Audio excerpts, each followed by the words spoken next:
Hello and welcome to CN Professional Institute. In this tutorial, we are going to delve into IAS 8, accounting policies, changes in accounting estimates, and errors. And so we will pick the components one after the other, and then we're going to explain and look at what they are. And then when we are done, we'll solve practical questions. About 5, 6 practical questions on accounting policies, changes in accounting estimates, and error. Right. So let's start. We have accounting policies. So let's start with accounting policies, right? Um, Accounting policies are specific principles, bases, conventions, rules, and practices applied by an entity in preparing and presenting financial statement, right? So accounting policies, they are specific principles, okay? They are bases, conventions, rules, and practices applied by an entity in preparing and presenting financial statement, right? So basically, when we talk about or when we talk of accounting policies, okay, we mean rules, procedures that companies use, okay, to let's say manage and report financial activities, okay. And then these policies help ensure that financial statements are prepared consistently over time, making it easier for investors, regulators, and other stakeholders to understand a company's financial health. Okay, and then policies help determine how companies value assets, how they recognize revenue, and estimate what expenses. Okay, so in the nutshell, in summary, we can say accounting policies are like set of instructions that companies follow to make sure their financial reports are accurate and standardized across different periods. Okay, so that's what accounting policy is, or what accounting policies are. Okay, now it says IAS it requires an entity to select and apply appropriate accounting policies complying with international financial reporting standards and interpretations to ensure that the financial statements provide information that is one, relevant to the economic decision-making needs of users, and two, it is what? Reliable. So I guess it requires the selection and application of what? An accounting policy, okay, to comply with the IFRS standards, and that it should lead to what? A relevant information being provided to what the users of what the financial information, and then also the financial information provided should be what reliable. So we have to select a policy, okay, that will lead to the financial information being relevant and being what reliable. Very good. Then we have consistency of accounting policies. Consistency of accounting policies, right? Now, okay, so it says an entity must apply consistent accounting policies in the period to deal with similar transactions and other events and circumstances unless IFRS specifically requires or permits categorization of items for which different accounting policies may be appropriate. So this is what we mean. Besides saying, okay, once a particular accounting policy is chosen, okay, it should be applied consistently to what similar transactions and other events and circumstances. So let's say you decide or entity decides to use what the FIFO method over the weighted average. When the entity applies or selects that accounting policy, they have to apply it consistently. Are you following? So it should be applied from time to time. It should be applied to what? Similar transactions. So when you choose a particular policy, it should be applied to what? Similar transactions, okay, and other events and circumstances. It says unless IFRS specifically requires or permits categorization of items for which different policies may be appropriate. So unless the some permits that okay for some items, okay, we can put them in a category, we can classify them and apply different policies to them. If the standard says so, then fine, you can do that. Other than that, we have to apply one or we have to apply the same accounting policy to similar transactions. Are you following? Good. So that's what the SAR is saying. So the SAR is saying we have to apply the same accounting policy consistently. We have to apply to what similar transactions, unless the standard permits categorization, or the standard says, okay, for these items, you can group them and apply different accounting policies. If the standard says so, then we can do it.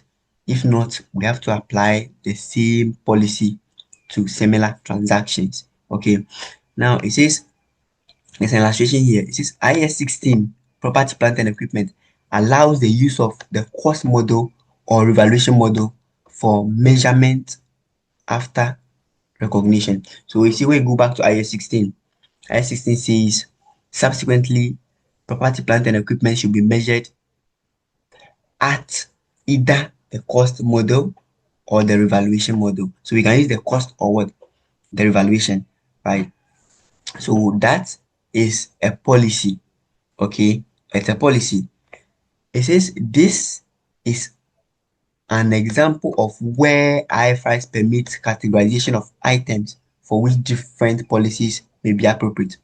So it's saying, okay, when you pick IS 16, property, plant, and equipment, it says the standard permits what? Categorization of items. What it means is that, okay, we can put or we can select some class of assets and apply one or apply a different accounting policies to them. So we are putting them in a category and we are applying um,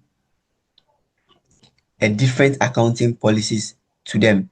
Okay, the IS 18, okay, if the standard permits categorization, if the standard allows you to group the assets, okay, put them into class and apply different accounting policies to them, fine, you can do that because the standard permits you to put them into a category and what apply different accounting policies to them. So we can do it. But it says if chosen, each model must be applied to an entire class of what? Assets. So you have your class of assets. Okay. It says if you choose a particular accounting policy, that policy should be applied to what? The entire class of assets. For example, you've selected a class of assets and you want to apply the revaluation model to them. You have to apply the revaluation model to all the assets in that class. Okay. So it says each model must be what? Applied consistently within each class that has been identified. So as I've explained, we said IAS system permits categorization of what items for which different policies may be what appropriate. So IAS 16 is saying, okay, you can have your class of assets, you can divide your class of what assets and apply different accounting policies to them. It says if so, and you choose a particular class or you take a particular class of asset, you have to apply the same policy to all the assets in that class.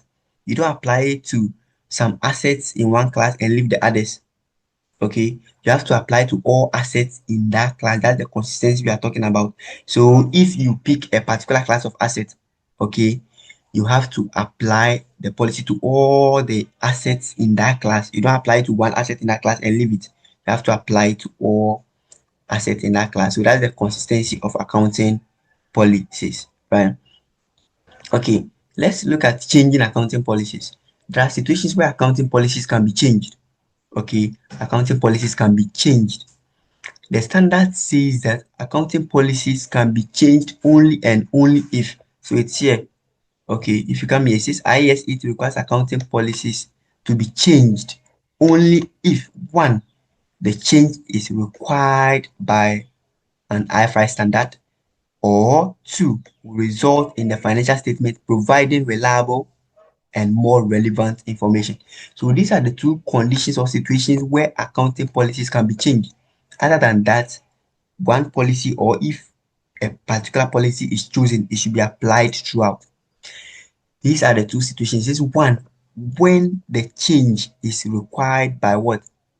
An IFRS standard. And then two, the entity thinks that such a change will result in the financial statement providing reliable and more relevant information. So if that's the case, then you can change the policy. Other than that, the policy should not be changed. If a policy is selected, it should be applied what?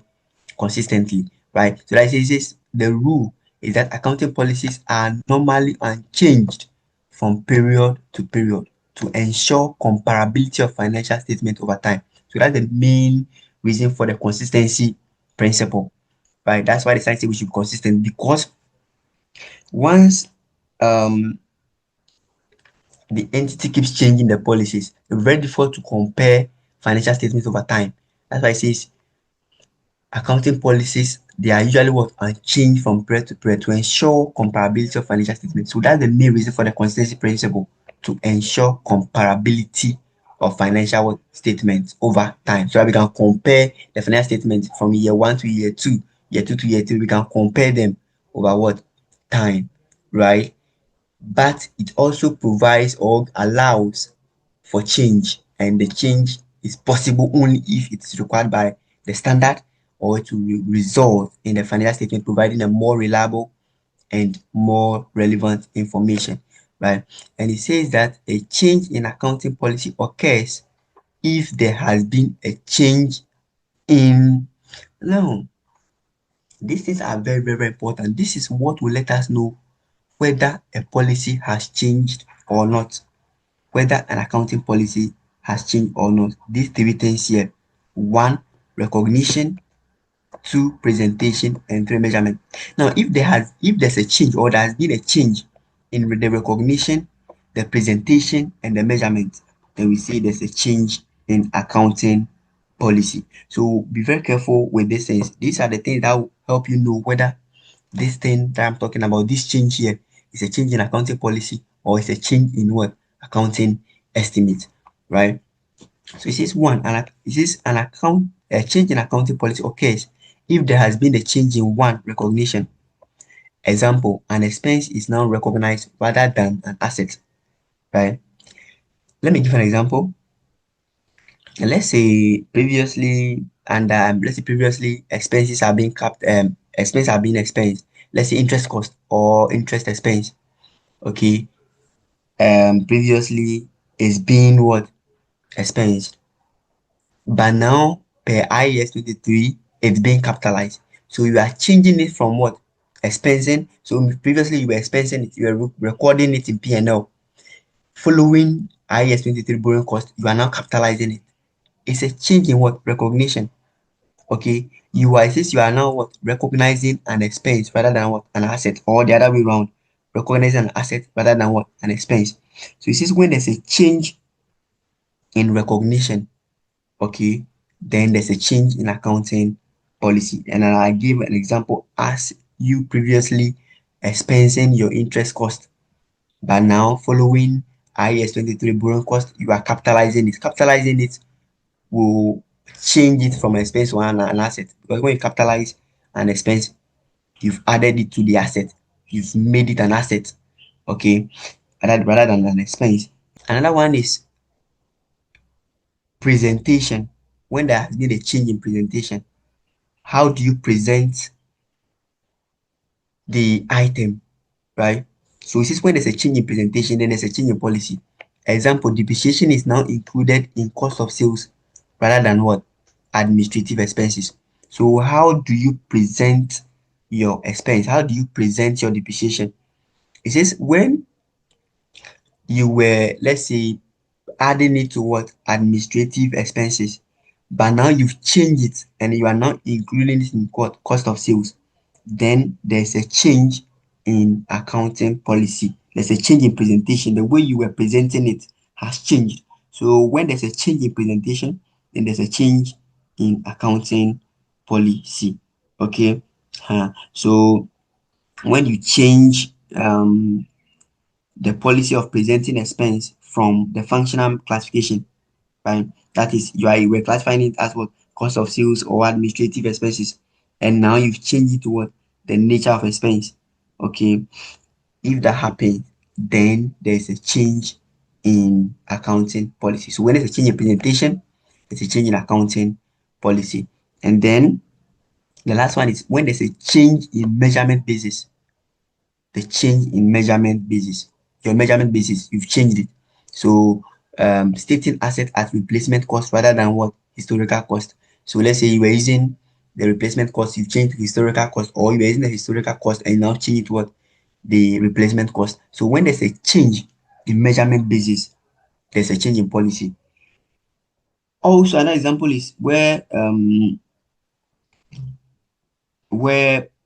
the entity change its inventory valuation, okay, from the first in first out to what weighted average, or from weighted average to what the first in first out, from the FIFO method to weighted average, or weighted average to what FIFO. When that happens, there's a change in what policy. The presentation, sorry, the measurement basis has what changed. So we say when there's a change in measurement, there's a change in what policy. Are you following? So we give two examples that okay, maybe you are using the replacement cost and then you now change it to what? The historical cost. Or let's say you're using valuation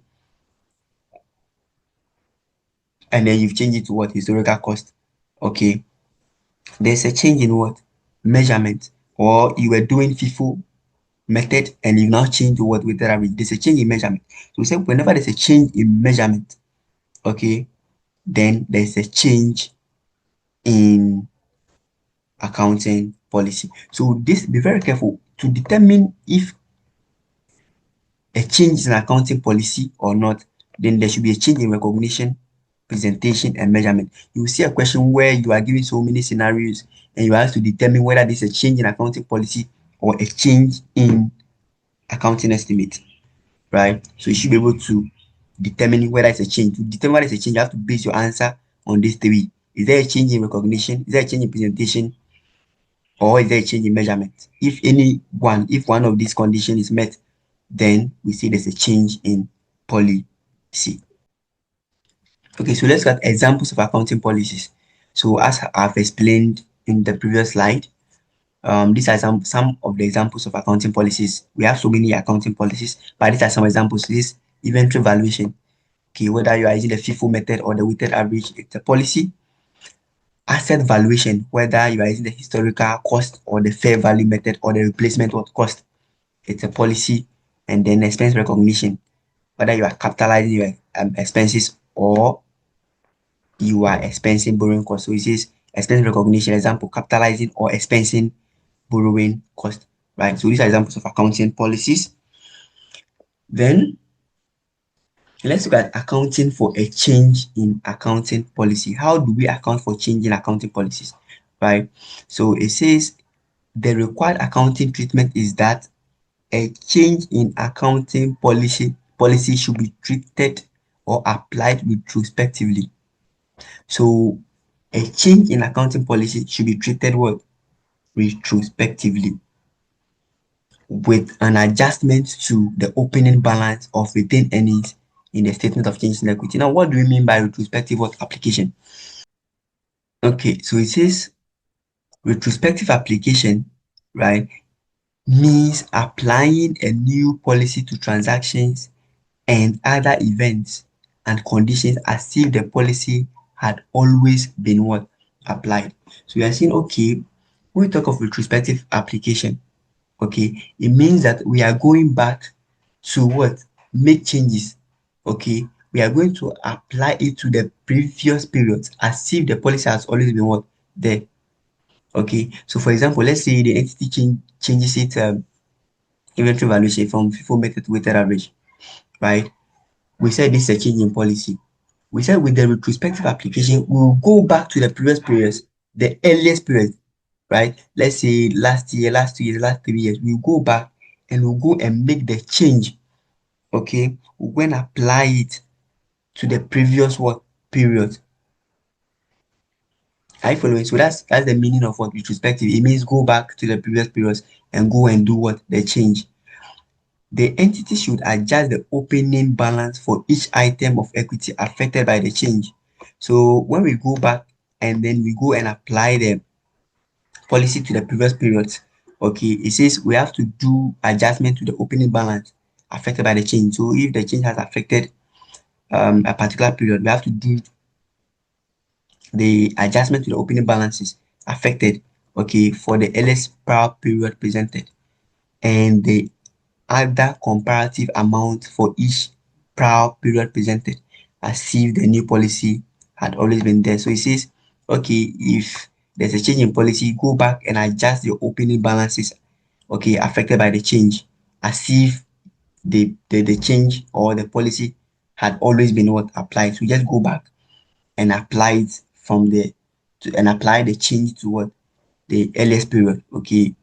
And it says comparative information should be restated unless it is impracticable to do so. So you should do comparative information. If the adjustments to opening retained earnings cannot be reasonably determined, the change should be adjusted prospectively. That is included in the current period statement of profit or loss. So it says the stance is okay, if there's a change in policy, you have to go back and adjust your opening balances to retain what earnings. If you can't, then start the change in the current year. If you can't go back, for some reasons, you can't go back and adjust the previous retained earnings, then start from the current period, prospectively in the current period, right? Then there's an illustration here to the retrospective what application. Okay, it says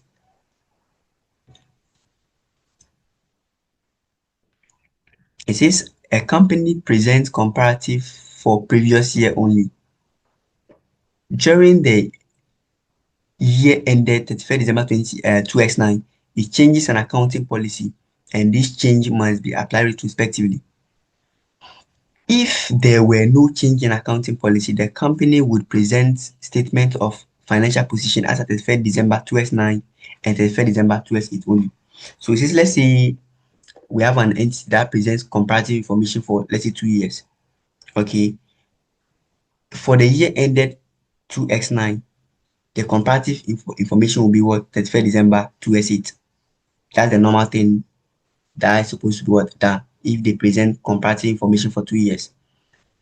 And then this year is 31st December 2x9, then they have to present comparative information for 31st December 2x8 if there's no change in accounting policy. But it says, however, because there's a change in policy, the company must also present a statement of financial position as at 1st January 2008, the beginning of the earliest comparative what period. So we are saying, okay, had it not been the change in policy, the entity would have presented comparative information for what?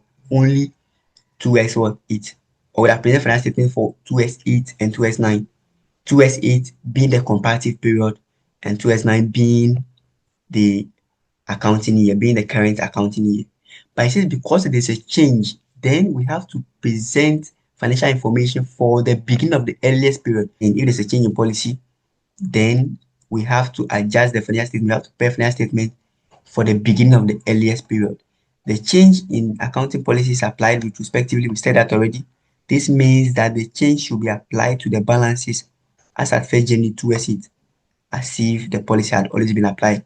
We are in 2S9, but it says we have to go back and apply the change to the balances of 1st January 2S8, as if the policy has always been what applied. So that's the beginning of the earliest period. Go back and do the changes at that period. That's the 1st of January 2S8, the beginning of the earliest period. Similar or other comparative amounts in previous periods should be adjusted as if the policy has already been applied. If it is impracticable, retrospective application should be applied from the earliest date that is practicable. So if you can't go back for some reasons, you can't go back and do the change from the earliest period, then start applying the change from the current period forward. Okay, so that's about policies. So we looked at policies, we looked at the definition of accounting policy, the consistency of accounting policy, and then the two conditions where an IFRS requires an accounting policy to what change. We said it can only be changed if it is required by a standard or if it's required by an IFRS standard, and then the change will result in a financial statement providing reliable and more relevant what information. And we look at the conditions where we can see there's a change in policy. We said there's a change in policy when there's what a change in recognition, presentation, and what measurement. Right? We'll pick one example or one question where we apply these things to determine whether the change in is accounting policy or a change in estimate. Then we look at some examples of accounting policies.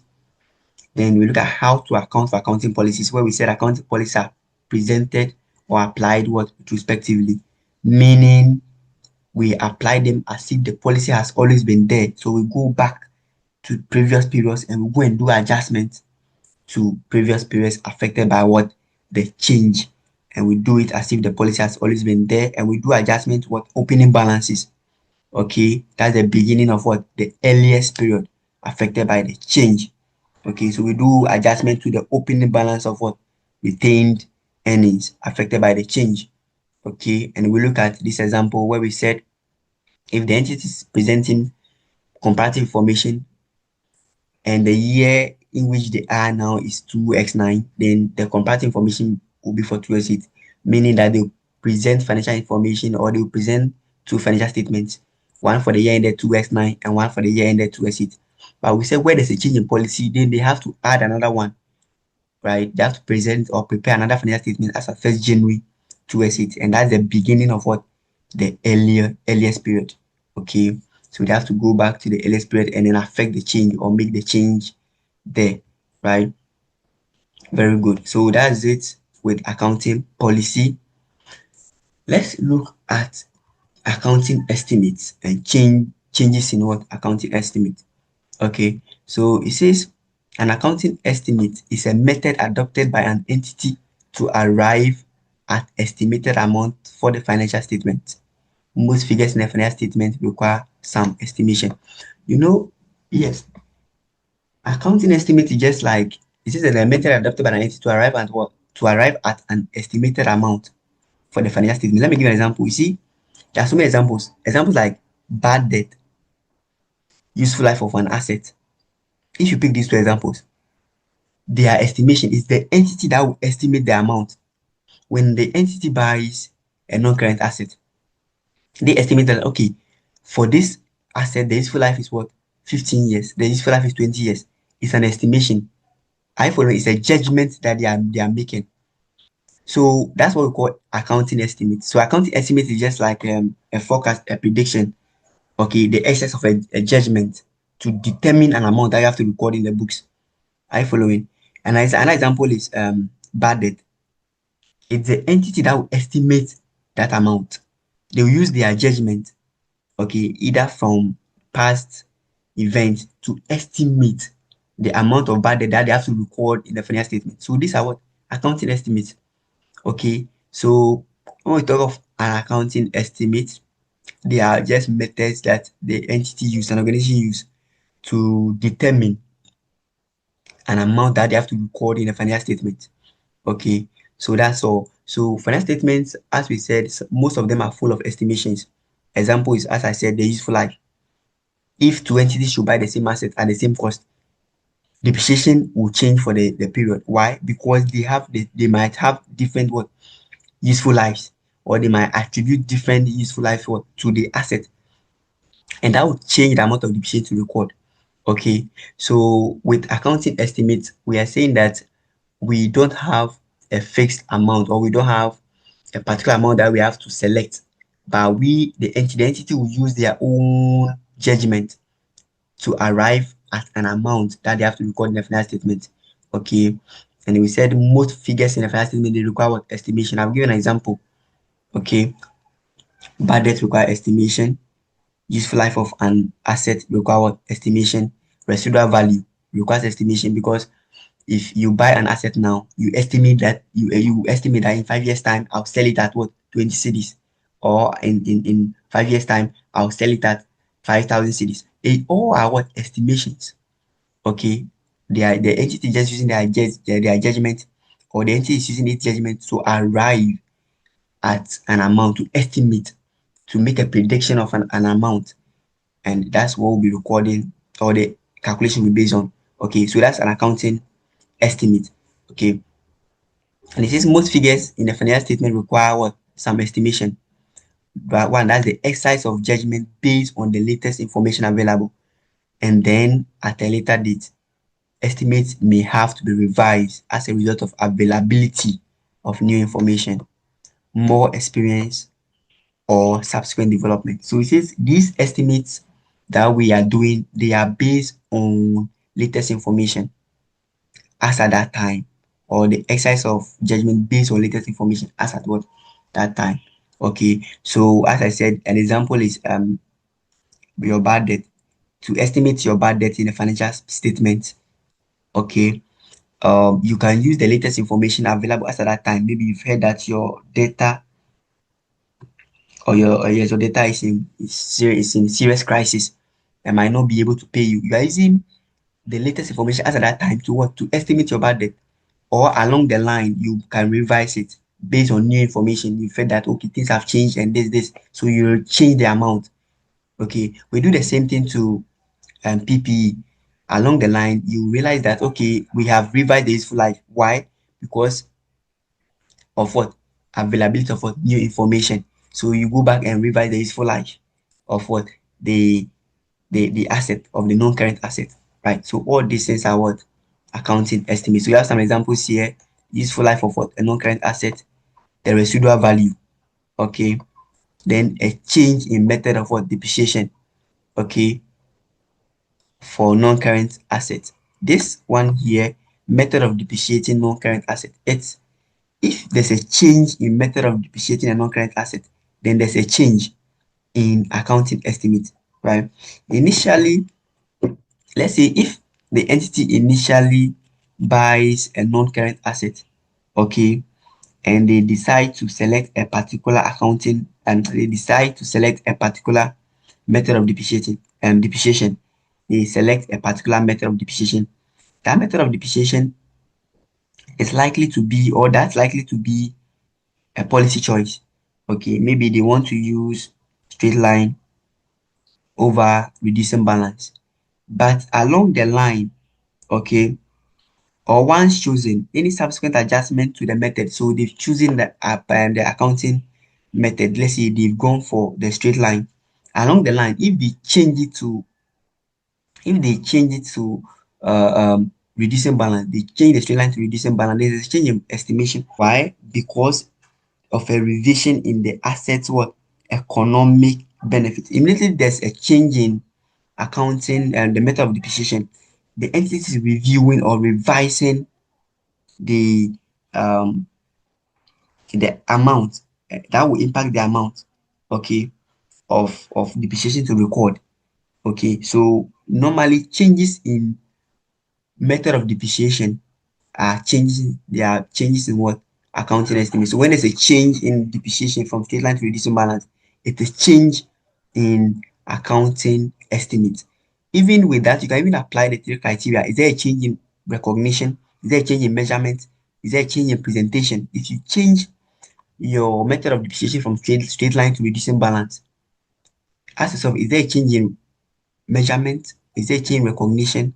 Is there a change in presentation? A change from reducing balance to straight line will not affect any of these three criteria. That's why normally a change in accounting method, the change in method of depreciation is recorded as or classified as a change in accounting estimate as opposed to a change in policy. Then we also have other examples here. We have warranty provisions, bad debts, inventory obsolescence, fair value of financial assets or liabilities. Okay, if you are estimating the fair value of an asset is this, the fair value is this. All those ones are what? They are estimates. They are changes in estimate and the measurement of warranty provisions. Okay, so all these are examples of changes in accounting what? Estimates. Then how do we account for estimates? Basically, accounting estimates are treated prospectively. Changes in accounting estimate are treated what? Prospectively, meaning that we start the change or we start applying the change from the very day the change happened in the future years. We start the change in the profit or loss, or we start the change in our books in the period in which the change happened and subsequent what period. If those periods will be what affected. For example, when you change the life of an asset, okay, the useful life of an asset, it you do the change in the current year, okay, and then when you revise the useful life of an asset, it will affect the depreciation charge for the subsequent years too. So we have to do the change this year and the following year. So with accounting estimate, we say change in accounting estimate are treated prospectively, meaning we apply the change this year and the following or the subsequent years, or we apply the change, okay, in the period in which that change occur and the subsequent periods. But with policies, we said we apply them prospectively, meaning we go back to the earliest period, we go back, okay, and then we apply the change as if the change has always been what been there, okay. Then it says the effect of the change should be included in the same income or expense classification as was used for the original estimate. If the effect of the change is material, then if the effect of the change is material, its nature and amount must be disclosed. Okay, so in the notes, if the effect of the change in estimate is very material, okay, if it's material, that's its omission or its misstatement or underestimation or overestimation will affect decision made by users. If it is material, then the nature and amount should be disclosed in the note. How much is it? And the nature, we should put it in the note, should be disclosed in the notes, right? Then it also says recognizing the effect of the change in accounting estimate in the current and future periods being affected by the change. We've said that already, that if there's a change in estimate, the change should be affected or it should be recognized in the period in which the change occurred and the future period. So we should do the change in the current period and future period. Here, current period and the future period. And the change in accounting estimate is normally recognized from the current period forward. We've also talked about this. Let's try this. We do errors and then that's it. Okay. So there's a question here which we have to try and solve. There's a question here which we have to try and solve. Now it says, okay, so there's a question here which we have to try. Let's look at this question. It says, which of the following is a change in accounting policy as opposed to a change in estimation technique? So which of this is a change in policy or a change in estimate? One, an entity has previously charged interest incurred in connection with the construction of tangible non-current assets to the statement of profit or loss. Following the revision of IS 23 borrowing cost and in accordance with the revised requirements of that standard, it now capitalizes this interest. Is this a change in policy or a change in estimate? If remember, we said to know whether there's a change in estimate or a policy. With the policy, we said to know whether there's a change in policy, we apply 3 criteria. If you remember, we said the first one is there should be a change in recognition, there should be a change in presentation, and there should be a change in what? Measurement, right? So how are items recorded? There should be a change in measurement, and there should be a change in what? Presentation. We've done that. If you look at this question here, okay, so previously they were just expensing the interest charge, okay, they were just expensing the interest charge to P&L. Now, following the revision of IS 23, they started capitalizing it. They started recording it as an asset, right? They started capitalizing it. And here, is there a change in policy or a change in estimate? So to answer this, we have to determine whether there's a change in recognition, presentation, and what? Measurement. Okay. Now, if you look at this question here, okay, this is a change in accounting policy. A change in accounting policy. Why is there a change? Why is there a change in accounting policy? There's a change in accounting policy because this is a change in recognition of what? Presentation. This is a change in recognition of what? Presentation, right? So previously, they were recognizing the interest here, the interest expense here. They were recognizing it in profit or what? Loss. Are you following? They were recognizing it in what? Profit or loss. But now they have now what? Capitalize it. Are you following? So now it has been changed to an asset instead of an expense. Come back here and come and look at this one here. If you come here, right, it says a change in accounting policy occurs if there has been a change in recognition. Example, an expense is recognized rather than an asset, or an asset is recognized rather than what? An expense. So here there has been a change in what? Recognition. Are you following? There has been a change in what? Recognition. Previously, they were recognizing what? An expense. Now they are recognizing what? An asset. Are you following? So there is a change in recognition.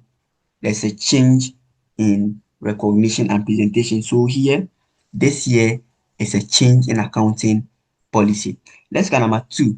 Number two says an entity has previously depreciated vehicles using the reducing balance method at 40%. It now uses the straight line method over a period of what?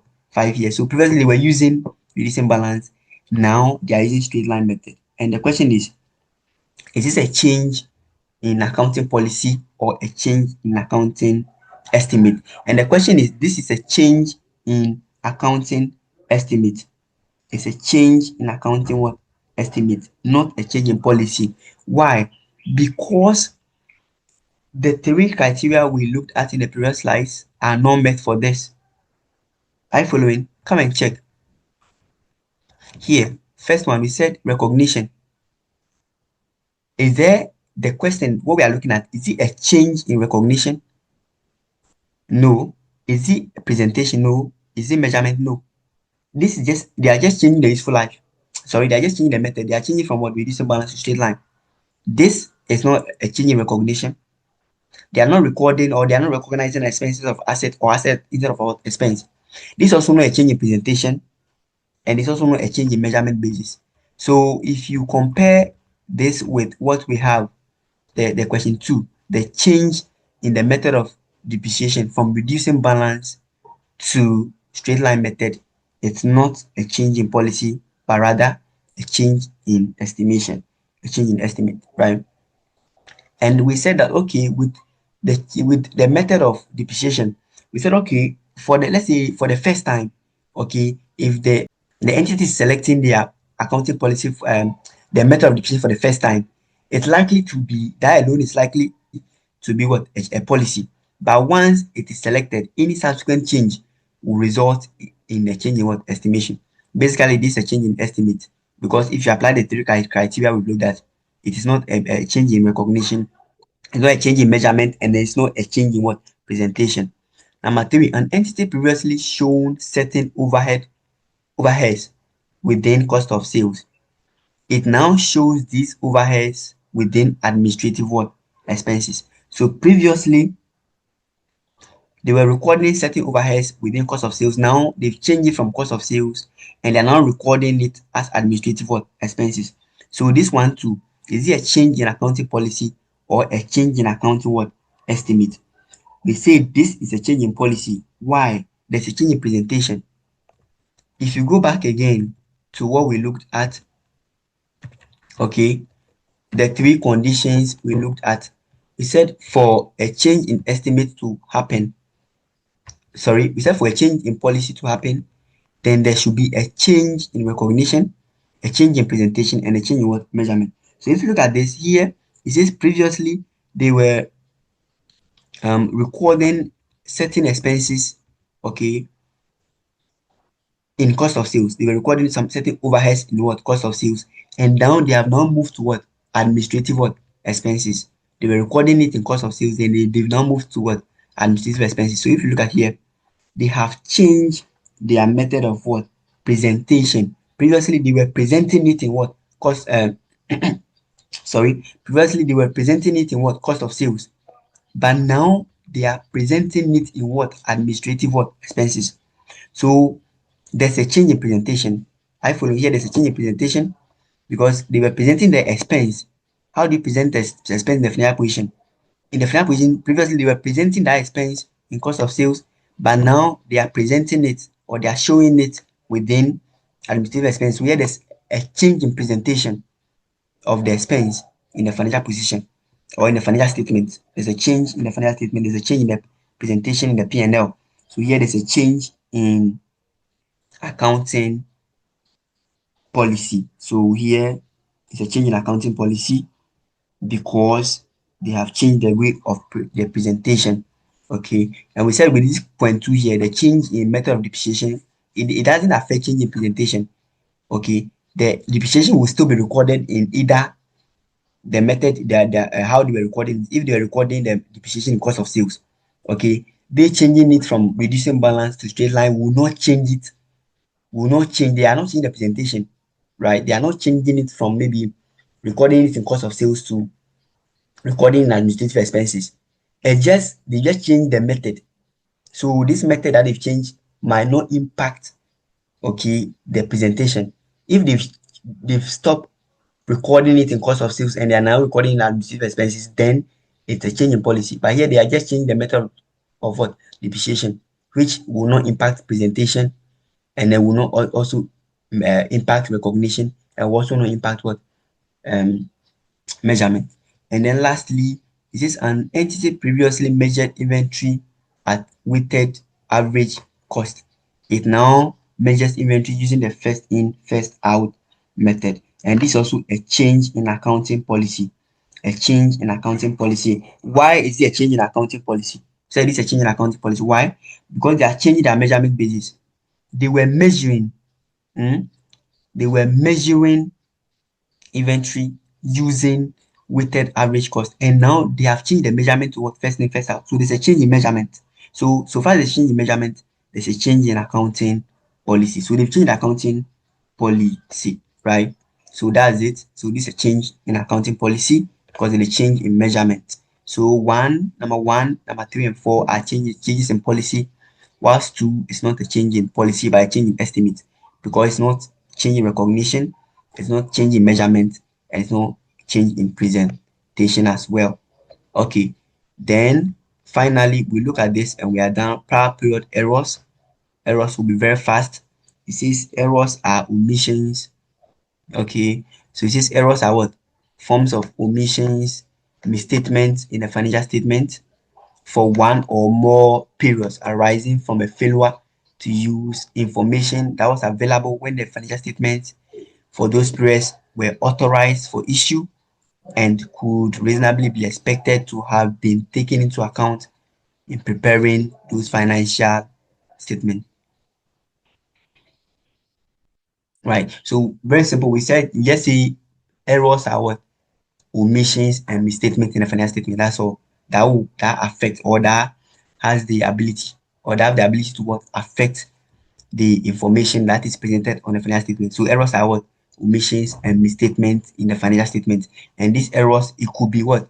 Mistaken, or it could be fraudulent. It could be as a mistake, or it could be fraudulent activities, right? And say such errors include mathematical mistakes, mistakes in applying accounting policies, oversight, and fraud. It says current period errors that are discovered in that period should be corrected before financial statements are authorized. So if there's an error, go and make changes, go and correct the errors.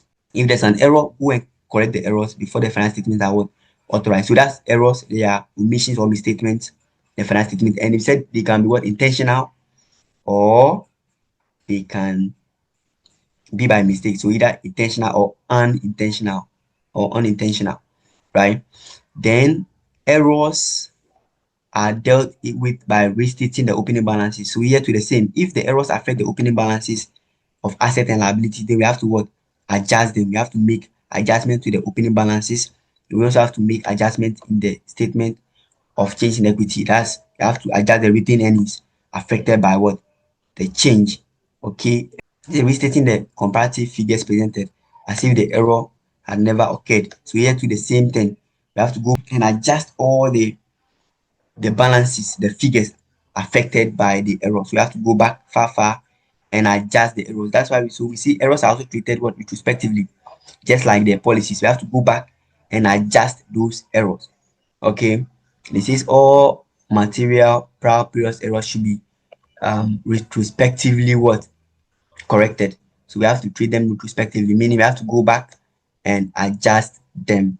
Okay, next one, comparative amounts for the previous period should be restated at their corrected amount. So go and adjust and correct them. That's all. So it says there's an illustration here. in preparing its financial statement for the year ended 31st December 2S8, a company discovers an error affecting the 31st December 2S7 financial statement. The error should be corrected in the 31st December. The error should be corrected in the 31st December 2S8 financial statement by restating the comparative figures for 31st December 2S7 at their correct amount. So it says, okay, we've discovered an error this year, 31st December 2S8. Okay. And this is that error affected the 31st December 2S7 figures. It says in this year, okay, we have to correct the errors this year by readjusting, okay, the comparative figures for the 2S7 figures, the December 31st December 2S7 figures to their correct amount. So we discovered the error this year. We have to correct the errors this year by restating the previous year's financial statement that has been affected by what? The error. So we discovered the error 2S8 and the error affected the 31st December 2S7 figures. This we have to go back and adjust the figures for the 31st December 2S7 figures. We have to go back one and adjust them. If the error had occurred in 2S6, okay, the comparative opening balances for the beginning of 31st December 2S7 should be restated to the correct amount. So if the error occurred in 2S6, it will affect the 2S7 figures. So we have to go and adjust the opening balances of 2S7 figures. Okay, the error occurred in 2S6, it will affect the 2S7 figures. So we have to go back and adjust the opening balance of 2S7 figures. And it says the reported profit for the 31st December 2S8 is not affected. We discovered the error in 2S8, so we correct the errors in 2S8. But for the 2S8 figures, for the profit for 2S8, we are not going to touch it unless the error has impact in 2S8 figures where we have to adjust. Other than that, we just have to adjust the previous one. So error is nothing. It's saying if there's an error, go back and go and adjust the error. If there's error in the previous year, go and adjust the error, meaning that the opening balances this year should be adjusted before we proceed with this year's stuff. Like you are doing your statement of financial position and realize that error happened last year, you have to adjust the opening balances this year so that the error doesn't affect your changes in equity for this year. So you have to just adjust the opening balances for the changes in equity that has been affected by the error, and then you do your stuff. So that's all. And that's the end of the first part of IAS 8 accounting policies, changes in accounting estimated errors. In part 2, we'll solve questions on accounting policies, we'll solve questions on estimates, and we'll solve questions involving what? Errors, right? So I'll see you in part 2 of IAS 8 accounting policies, changes in accounting estimate and errors, where we'll solve more questions, solve practical questions, okay, and you understand it better. So I'll see you in part 2 of IAS 8.